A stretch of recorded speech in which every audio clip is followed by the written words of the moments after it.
Hi, and welcome to Module 12.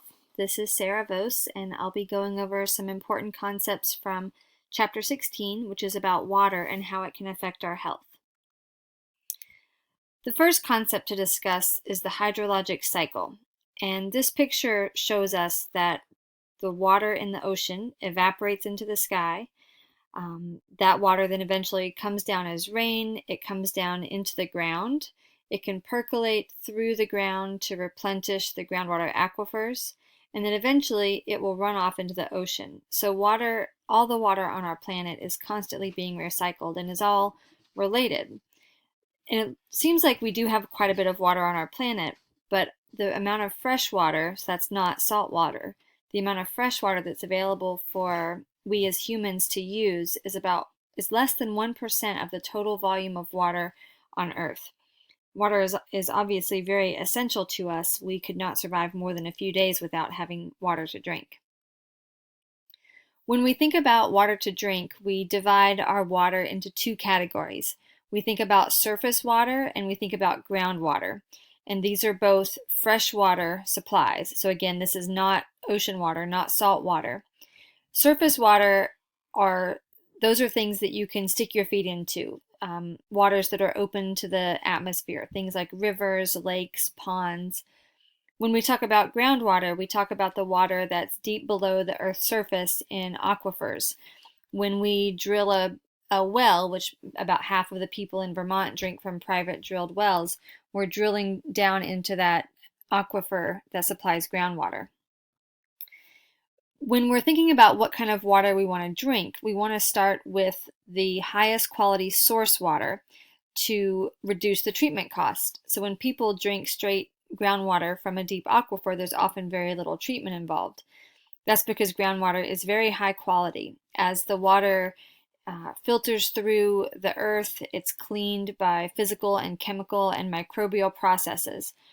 However, unfortunately, human activities can influence even these deep aquifers, and we saw this with the PFOA contamination down in North Bennington.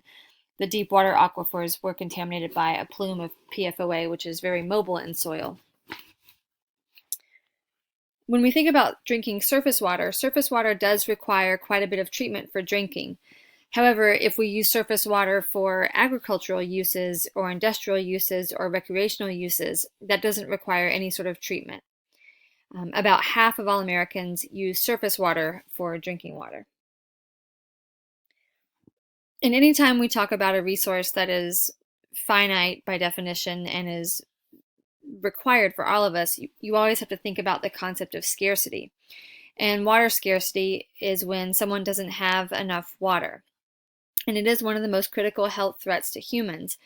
One of the reasons why is what's called mining of groundwater. So that's where we extract water from those deep groundwater aquifers. It takes a very long time for some of these aquifers to recharge, especially in very dry areas. Currently, about 700 million people in 43 countries have water scarcity, and it's estimated that by 2025, 2/3 of the world's population could live under water-stressed conditions. Water-stressed conditions means they won't have enough water per person.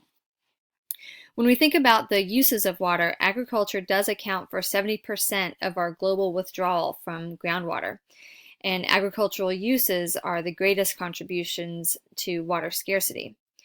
And anytime a resource is limited, there's always political implications because you need to have water to produce food. You have to be able to irrigate your crops.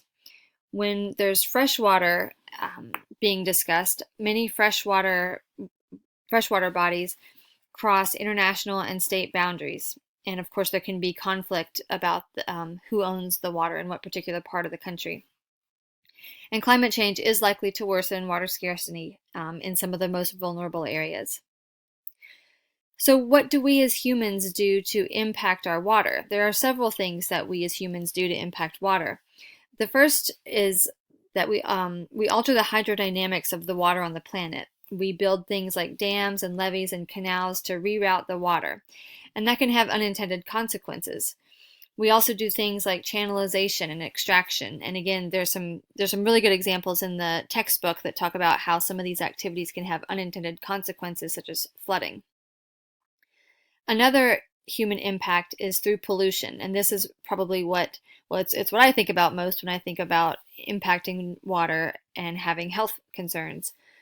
There can be pollution from naturally occurring nutrients. These are things like nitrogen and phosphorus. When there's too much nitrogen and phosphorus, this stimulates cyanobacteria, or blue-green algae blooms. This is called eutrophication.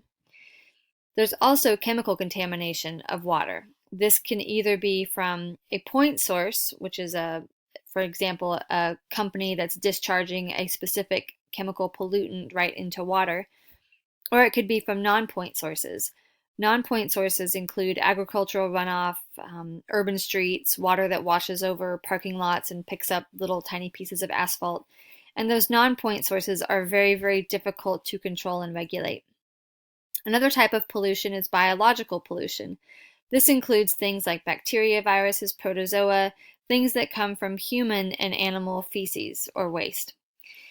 Something that humans have also done to impact the water quality is that for a very long time there was a saying that dilution is the there's a typo, dilution is the solution to pollution.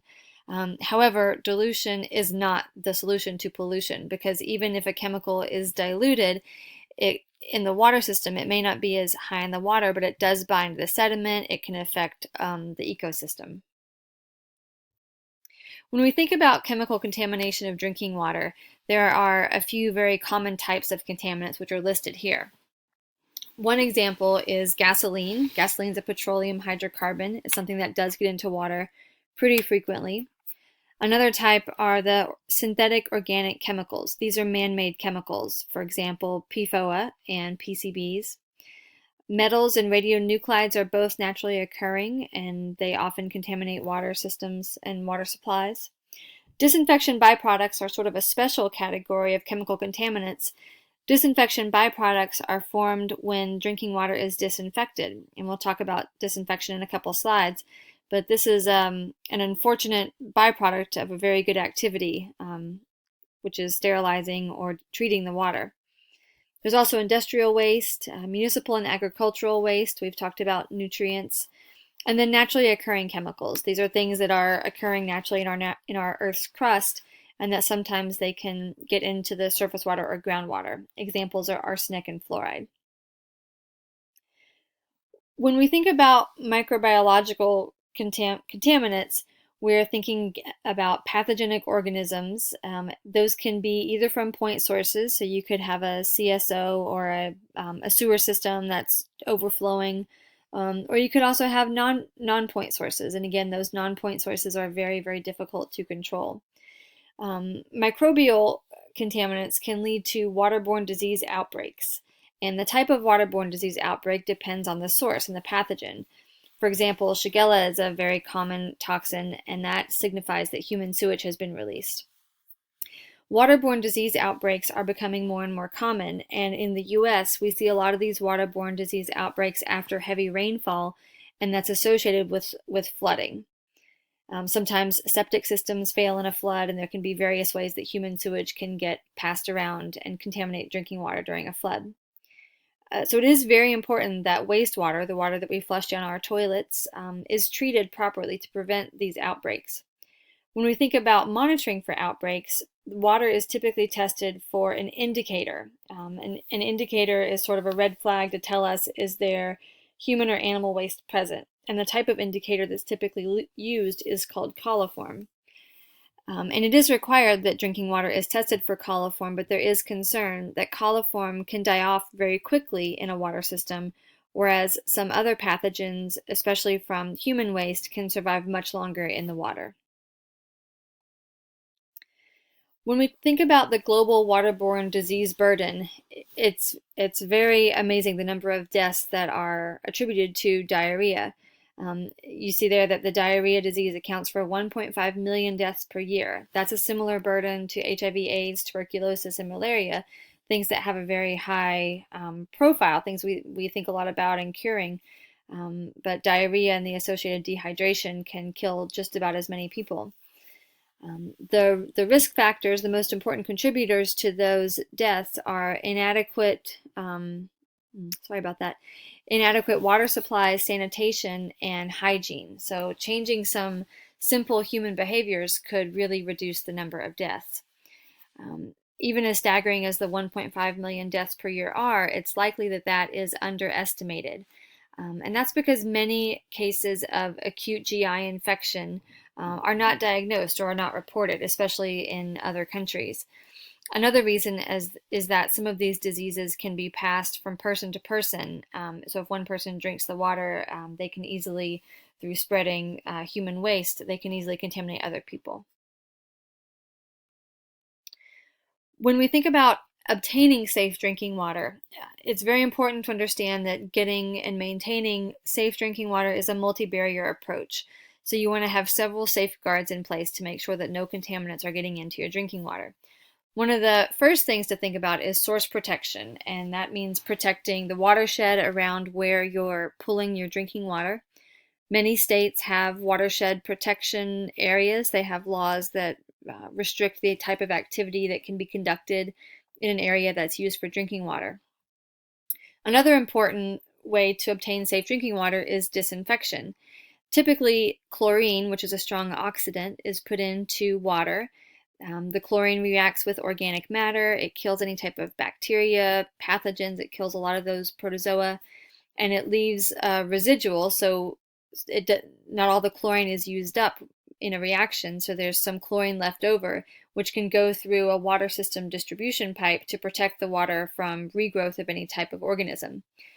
However, unfortunately, when chlorine reacts with the organic matter, disinfection byproducts are formed, and these are things like chloroform and bromoform, and those are human carcinogens. So, unfortunately, there's a trade-off between providing water that doesn't contain pathogens and water that doesn't contain carcinogens. Another concern about providing safe drinking water is that the distribution system can often cover hundreds of miles of pipes, and these pipes take the water from where it is obtained from surface or groundwater, where it's treated, and distribute it all the way out to your house. These pipes can be vulnerable to cross-contamination and regrowth of organisms. And just the last slide here is about the U.S. regulatory framework. The Clean Water Act was established back in 1972 when the EPA was also first established, and it allowed EPA to regulate the pollutant discharges. So anytime there was a company or a point source discharging a contaminant into water, they had to have a permit, and that is still true today. There's also the Safe Drinking Water Act, which was introduced in 1974, amended a couple of times, and this allows EPA to regulate the amount of chemicals that can be in our drinking water. So the EPA sets levels which are called maximum contaminant levels. It's abbreviated MCL. First, they look at the MCL goal. They ask, what is the true health level for this chemical in water? Then when they choose the regulatory level, they take into account cost and feasibility. So unfortunately, the regulations are not simply based on a health effect. These MCLs apply to water systems that serve 25 people or more. And then there are also recreational standards. Both EPA and states have standards for when water is considered safe to swim in. The concern being that if water has a very high E. coli count, people are at risk for drinking the water and getting sick. Thank you for listening, and I look forward to talking more about water.